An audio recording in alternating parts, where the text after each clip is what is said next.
Versão brasileira, Herbert Richard.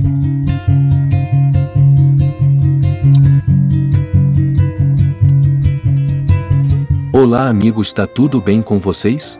Vocês sabiam que o estado de São Paulo já teve uma guerra? No dia 9 de julho São Paulo lutou numa guerra, chamada de a Revolução Constitucionalista de 1932, também conhecida como Revolução de 1932, ou Guerra Paulista. Foi um movimento armado ocorrido nos estados de São Paulo, Mato Grosso do Sul e Rio Grande do Sul, entre julho e outubro de 1932, que tinha por objetivo derrubar o governo provisório de Getúlio Vargas. A Guerra Paulista, ou mais conhecida como Revolução Constitucionalista de 1932, teve seu início devido a um golpe de Estado, decorrente da Revolução de 1930, que derrubou o então presidente da República, Washington Luiz. Impediu a posse do seu sucessor eleito nas eleições de março de 1930, Júlio Prestes. Depois a maioria dos presidentes estaduais, que atualmente se denominam governadores, fechou o Congresso Nacional, as Assembleias Legislativas Estaduais e as Câmaras Municipais. E, por fim, cassou a Constituição de 1891, até então vigente. Getúlio Vargas, candidato derrotado nas eleições presidenciais de 1931 dos líderes do Movimento Revolucionário de 1930, assumiu a presidência do Governo Provisório Nacional em novembro daquele ano com amplos poderes, colocando fim ao período denominado República Velha e à política do café com leite, quando São Paulo e Minas Gerais se alternavam na indicação do presidente da República, impedindo que o principal cargo do Poder Executivo fosse ocupado por representante de outros estados economicamente importantes à época, como Rio Grande do Sul e Pernambuco. Getúlio Dornelles Vargas nasceu em 19 de abril de 1882, no interior do Rio Grande do Sul, no município de São Borja, fronteira com a Argentina. Filho de Manuel do Nascimento Vargas e de Cândida Francisca Dornelles Vargas. Um dos primeiros motivos para a República do Café com Leite se manifestarem contra o presidente da época. Em 1932, a irritação dos paulistas com Getúlio Vargas não cedeu com a nomeação do paulista Pedro de Toledo como interventor do Estado, pois tanto este, quanto Laudo Ferreira de Camargo, que havia renunciado por causa da interferência dos tenentes no governo, não conseguiam autonomia para governar. A primeira grande manifestação dos paulistas foi um grande comício na Praça da Sé, no dia do aniversário de São Paulo, em 25 de janeiro de 1932, com um público estimado em 200.000 pessoas. Em maio de 1932, ocorreram vários comícios constitucionalistas. Existem várias linhas a seguir, que levaram à Revolução de 1932, mas eu estou pegando só algumas devido o vídeo não ficar muito longo, mas deixarei aqui na descrição algumas fontes para pesquisas. Uma delas foi a nomeação do Major Miguel Costa, para comandante da Polícia Militar de São Paulo, então chamada de Força Pública, pois Miguel Costa havia sido expulso da Força Pública em 1924 por tentar derrubar o governo paulista na Revolução de 1924. O início do conflito armado. O levante armado foi deflagrado na cidade de São Paulo às 8h30 da noite de 9 de julho de 1932, com o engajamento da Força Pública de São Paulo, unidades do Exército da 2ª Região Militar e grupos civis armados.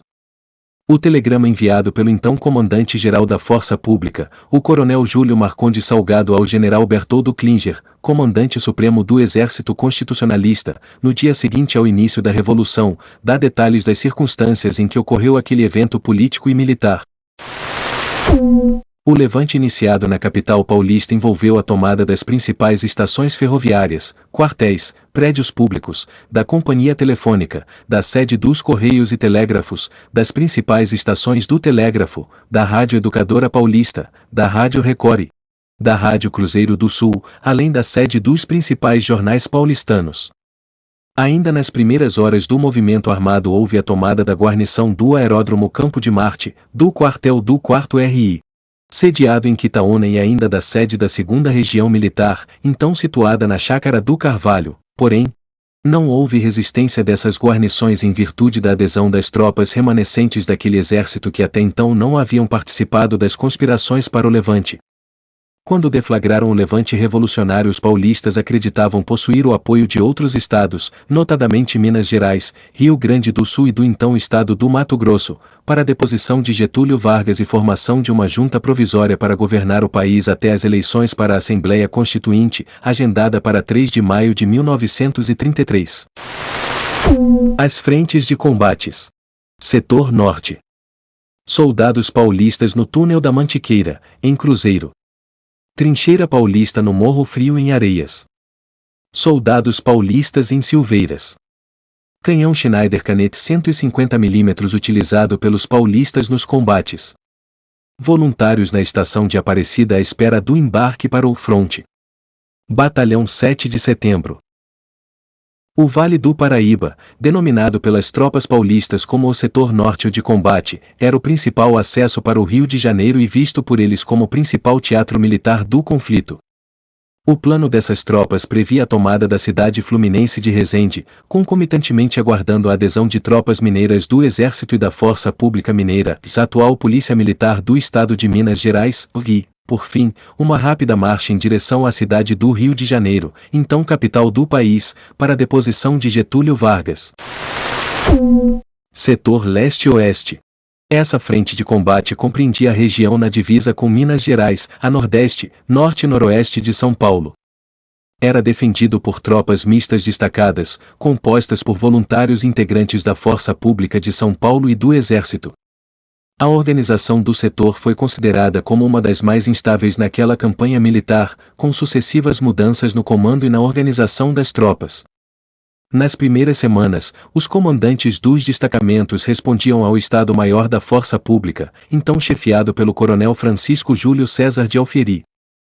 As tropas nesse setor eram organizadas da seguinte forma: no destacamento da região de Mogi-mirim, entre Socorro e Mococa, comandado pelo tenente-coronel da Força Pública João Dias de Campos, que posteriormente acumulou o comando de todo o setor, o contingente da região de Franca, Rio Grande, Ribeirão Preto e de Barretos, comandado pelo capitão Antenor Musa.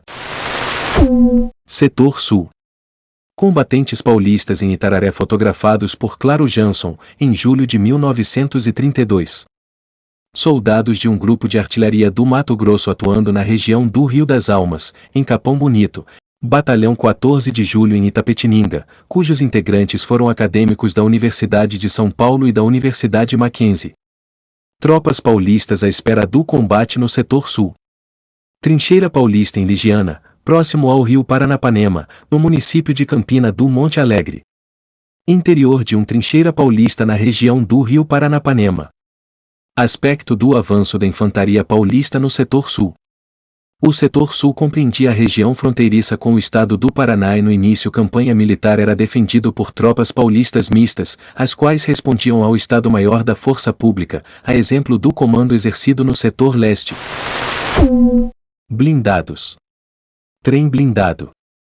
O TB-6, o Fantasma da Morte, estacionado à frente da estação de Guaratinguetá, em setembro de 1932. Uma das frentes do blindado, onde se pode ver o canhão 75 mm.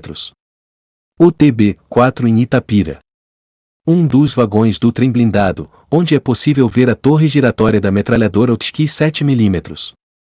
Trem blindado construído pela Companhia Mogiana em Campinas, empregado nos combates da Frente Mineira ao longo de agosto e setembro de 1932. Em 1932, São Paulo tinha o seu sistema de transporte majoritariamente baseado em estradas de ferro, com cerca de 7.000 quilômetros de trilhos ferroviários. Com a eclosão do conflito, esse recurso passou a ser usado para o transporte de tropas e suprimentos.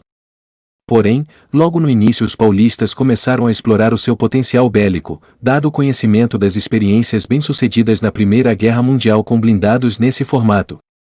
Assim surgiu, ao final de julho de 1932, o primeiro trem blindado. O projeto inicial foi concebido numa parceria entre a Escola Politécnica de São Paulo, o Instituto de Pesquisas Tecnológicas e Companhia Ferroviária Sorocabana. O protótipo surgido foi o denominado TB-1, sigla para o trem blindado número 1. A Escola Politécnica de São Paulo e o Instituto de Pesquisas Tecnológicas também projetaram e construíram outros tipos de blindados, como os autos blindados, tratores blindados e lanchas blindadas. Também foram construídos blindados a partir de tratores agrícolas Fordson, da Ford Motor Company, modelo F1922, para a Guarda Civil do Estado de São Paulo, tendo construídos os modelos FS6 e FS7, com a mesma camuflagem no padrão francês. Fim dos conflito.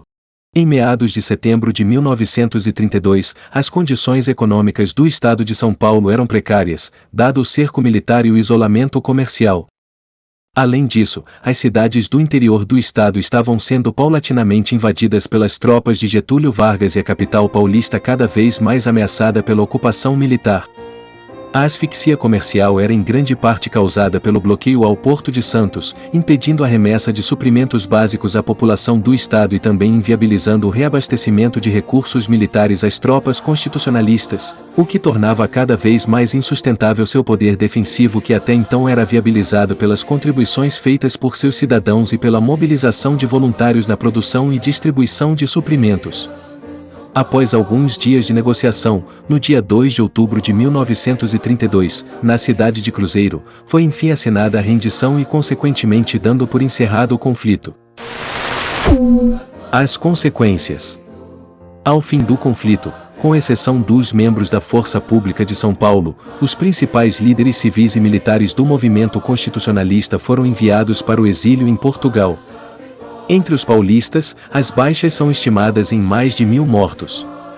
Atualmente, no mausoléu do Obelisco do Ibirapuera são guardadas as cinzas de 713 ex-combatentes, além dos 5 jovens mortos em decorrência do protesto contra o governo de Getúlio Vargas em 23 de maio de 1932. A Revolução de 1932 foi considerada por historiadores como um dos maiores conflitos na história brasileira no século XX. 24 anos depois da Revolução Constitucionalista de 1932, na madrugada de 23 para 24 de agosto de 1954, Getúlio Vargas se suicidou. Logo depois de sua última reunião ministerial, na qual fora aconselhado, por ministros, a se licenciar da presidência.